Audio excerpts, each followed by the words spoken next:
Episode 743 of No BS Job Search Advice Radio. I'm Jeff Altman, the Big Game Hunter, and welcome. It is Friday, and I want to thank those of you who've already taken me up on my offer. And for those of you who don't know what it is, I normally charge $250 per 30-minute coaching session with someone. And to celebrate Job Search Radio and its 300th show, I made a special offer, $99 for what I normally charge $250 for. I'd say about 45 of you have taken me up on this offer already. Thank you for your trust. I'm scheduling appointments right away because I want to help you quickly. If you'd like to take advantage of this, email me at jeffaltman@thebiggamehunter.us. In the subject line, put the words Job Search Radio, and we'll send you a payment link so we can get this ordered and paid for and scheduled, and we'll get you on my calendar quickly. Now, today's show basically covers interview mistakes. Every Friday, I cover stupid interview mistakes job hunters make. And this is Friday. That's what I'm covering, what I call interview boo-boos. Hope you find it helpful and give it 5 stars in iTunes or Stitcher. It does help other people find the show. And by the way, connect with me on Facebook. Like the page, Jeff Altman, the Big Game Hunter, or connect with me on LinkedIn at linkedin.com/IN/the Big Game Hunter. And now let's get going.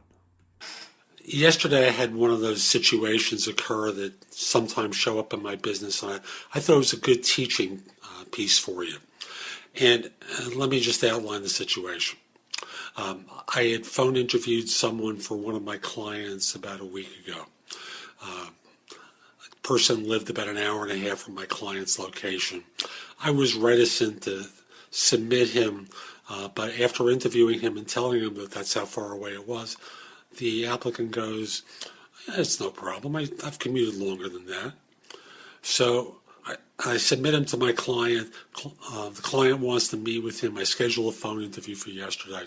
This is what happens. The day before, I talk to him about how I want him to do the interview. And I talk to him about the questions I want him to ask and when I want him to ask it in the interview. I cover this in one of my other videos. So we talked yesterday. I get these interviews for 1:30. I get a call at 11:45. Now remember, he's got 90 minutes to get to this place. This is New York, and we know that there's this thing called traffic that goes on. So I get him 15 minutes before the tight deadline for getting there. So it's an hour 45 before his interview. He calls me. He says, "I just want you to know I'm going. Let me tell you some of the questions I'm going to ask." And his first question is, "Tell me about your company." And I go, "Excuse me? Why didn't you research this beforehand? I sent you URLs to the website. I sent you Google searches, the information about them. Why didn't you do your research?" "Well, I thought I would hear from them." Well, you hear it from them, but it happens to be on the website. So remember those questions I told you about the day before? Those are the ones you really need to ask, because those will really help you in their mind and show that you're serious. Oh, okay. So 1:30 comes and goes. 2:05, I get an email from both HR and a separate one from the hiring manager. Where is he? In other words, he probably didn't leave with an hour and a half to spend. He left probably, a little bit late, thought he could pick up time, didn't give himself any extra time, and lo and behold, it's 35 minutes late, and 40 minutes late, he arrives. He says, "I've got a 1:30 appointment to see so-and-so," not having done any research, walks in the door, and here's the next mistake he makes. He doesn't apologize for his lateness. He's inconvenienced at least 2 people.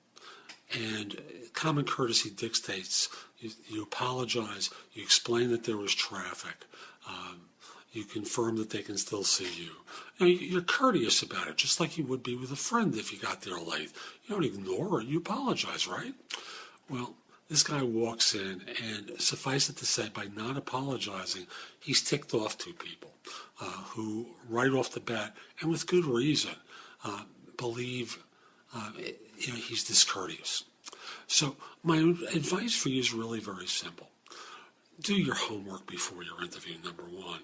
Number two is give yourself adequate time to get to a firm and then some, because there is this thing called traffic, or there are these things called delays, or there are these things called getting lost, right? I don't care if you have a GPS. Sometimes the GPSs are confusing and you just don't get there in the most direct way. Finally, if you do wind up being late, apologize. Give them an explanation. Just very candidly say, it's not my manner to be late. This is very unusual. I'm really very sorry. So that's today's show. I hope you found it helpful. And if you did, here are a few ways that you can connect with me. The first one, of course, is reach out to me on LinkedIn. My page there is linkedin.com/IN/The Big Game Hunter. Mention that you listen to the show because I love to hear from my listeners. It just puts a big smile on my face. Next, if you're an executive and interested in my coaching you, email me at jeffaltman@thebiggamehunter.us. Mention in the subject line that you're interested in coaching. I'll reach back to you. We'll set up a time to speak. We'll figure out whether this makes sense. I want to be clear. I'm not here to be your recruiter. I no longer do search work. I'm a coach helping people find their next position. And as such, my work is not free. I'm not doing this as a charitable endeavor. I'm here to see whether I can help you and whether your background is something where I can be of service.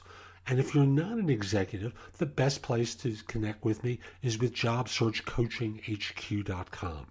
That's my site where I've curated information that I've created and other people have created. It's there with their permission, of course.